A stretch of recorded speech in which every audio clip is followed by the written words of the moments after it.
এক পাহাড় ঘেরা ঘন জঙ্গলের মাঝখানে নীরবপুর নামে একটি গ্রাম আছে, যে গ্রামের নাম কোনো মানচিত্রে পাওয়া যায় না।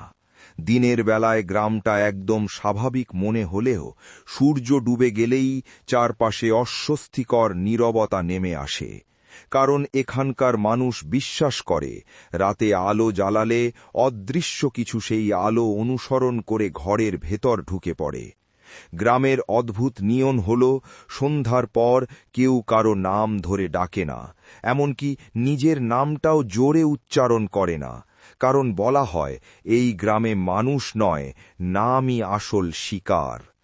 একদিন শহর থেকে আসা রায়ান নামের এক যুবক কৌতূহলবশত নীরবপুরে রাত কাটাতে আসে।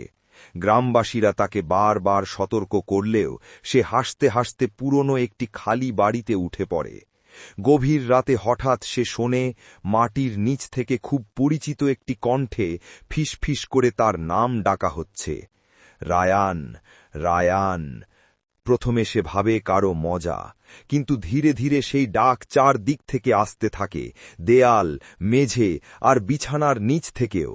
ভয়ে সে বাইরে ছুটে বেরিয়ে দেখে পুরো গ্রাম ফাঁকা, সব ঘরের দরজা খোলা, চুলায় আগুন জ্বলছে, অথচ মানুষ নেই। ঠিক তখনই বাতাস ভারী হয়ে ওঠে, আর অসংখ্য কণ্ঠ একসাথে তার নাম ডাকতে শুরু করে। সে কান চেপে দৌড়াতে গিয়ে হোঁচট খেয়ে পড়ে যায়, আর মাটির ওপর ছায়ার মতো অক্ষরে তার নাম লেখা হতে থাকে।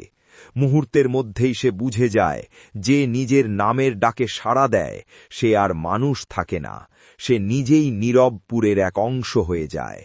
পরদিন সকালে জঙ্গলের পথ দিয়ে কিছু কাঠুরে যখন গ্রামে ঢোকে, তারা কাউকে দেখতে পায় না, শুধু একটি নতুন বাড়ির দরজায় ঝুলতে থাকা কাঠের ফলকে লেখা থাকে আরেকটি নাম, রায়ান। ভিডিওটি যদি ভালো লাগে তাহলে লাইক, কমেন্ট এবং সাবস্ক্রাইব করতে ভুলবেন না।